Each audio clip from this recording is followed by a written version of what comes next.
The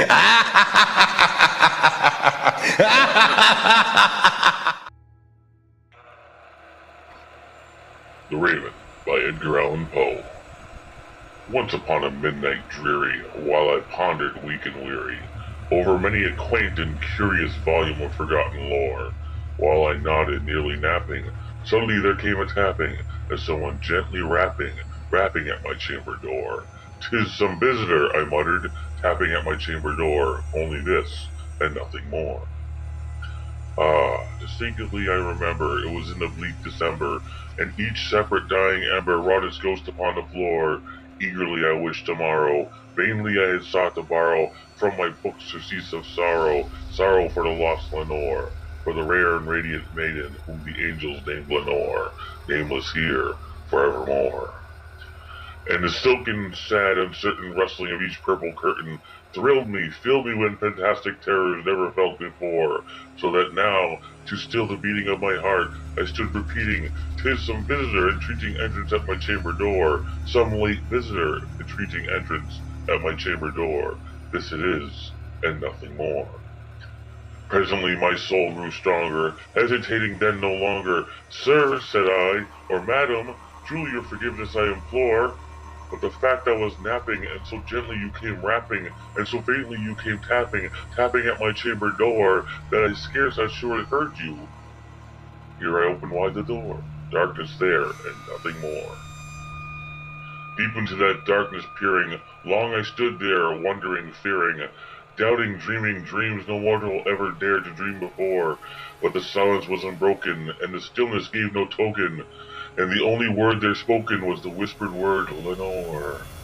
Then I whispered and echoed, murmured back the word, "Lenore." Merely this, and nothing more. Back into the chamber turning, all my soul with me burning, soon again I heard a tapping, somewhat louder than before.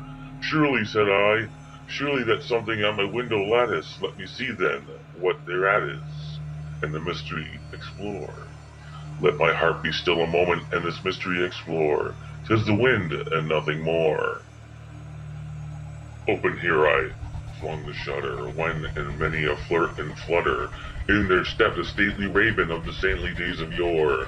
Not the least obeisance made he, not a minute stopped or stayed he, but with mine of lord or lady, perched above my chamber door, perched upon the bust of Pallas, just above my chamber door, perched and sat, and nothing more.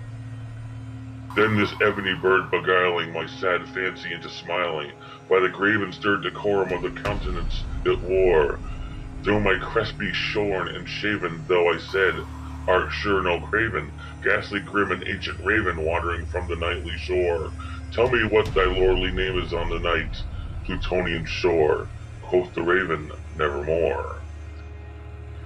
Much I marveled this ungainly fowl, to hear discourse so plainly, thought it answer lift meaning, lift relevance bore, for we cannot help agreeing that no living human being ever yet was blessed with seeing a bird above his chamber door, bird or beast upon the sculptured bust above his chamber door, with such name as Nevermore. But the raven, sitting lonely on the placid bust, spoke only that one word, and as the soul in that one word he did outpour, nothing farther than he uttered, not a feather than he fluttered, till I scarcely more than muttered, "Other friends have flown before. On the morrow we shall leave me, as he hopes have flown before." Then the bird said, "Nevermore."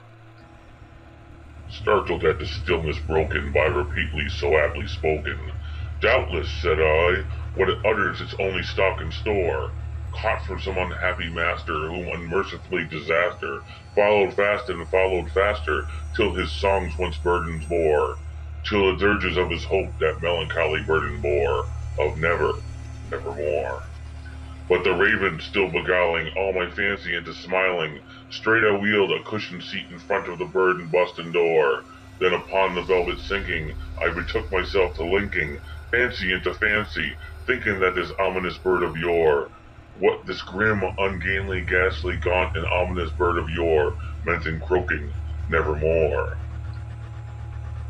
This I sat engaged in guessing, but no syllable expressing, to the fowl whose fiery eyes now burned into my bosom's core. This and more I sat divining, with my head at ease reclining on the cushion's velvet lining that the lamplight gloated o'er, but whose velvet violet lining with the lamplight gloated o'er she shall press, nevermore. Then methought the air grew denser, perfume from an unseen censer, sung by seraphim, whose footfalls tinkled on the tufted floor. Wretch, I cried, thy God hath lent thee, by these angels he has sent thee, respite, respite and nepenthe from the memories of Lenore. Quaff, oh quaff this kind nepenthe, and forget this lost Lenore, quoth the raven, nevermore. Prophet, said I, thing of evil, prophet still, if bird or devil, whether tempter sent, or whether tempest tossed thee here ashore, desolate yet all undaunted, on this desert land enchanted, on this home by horror haunted, tell me truly I implore, is there balm in Gilead? Tell me, I implore, quoth the raven, nevermore. Prophet, said I, thing of evil, prophet still, if bird or devil, by that heaven that bends above us, by that God we both adore, tell this soul with sorrow laden, if within distance Aden, it shall clasp Satan maiden, whom the angels name Lenore, clasp a rare and radiant maiden, whom the angels name Lenore, quoth the raven, nevermore. Be that word our sign of parting, bird or fiend, I shrieked, upstarting. Get thee back into the tempest and the night Plutonian shore. Leave no black plume as a token of that lie thy soul has spoken. Leave my loneliness unbroken. Quit the bust above my door. Take thy beak from out thy heart, and take thy form from off my door. Quoth the raven, nevermore. And the raven, never flitting, still is sitting, on the pallid bust of Pallas just above my chamber door, and his eyes have all the seeming of a demon's that is dreaming, and the light lamp o'er streaming throws his shadow on the floor, and my soul from out of the shadow that lies floating on the floor shall be lifted nevermore.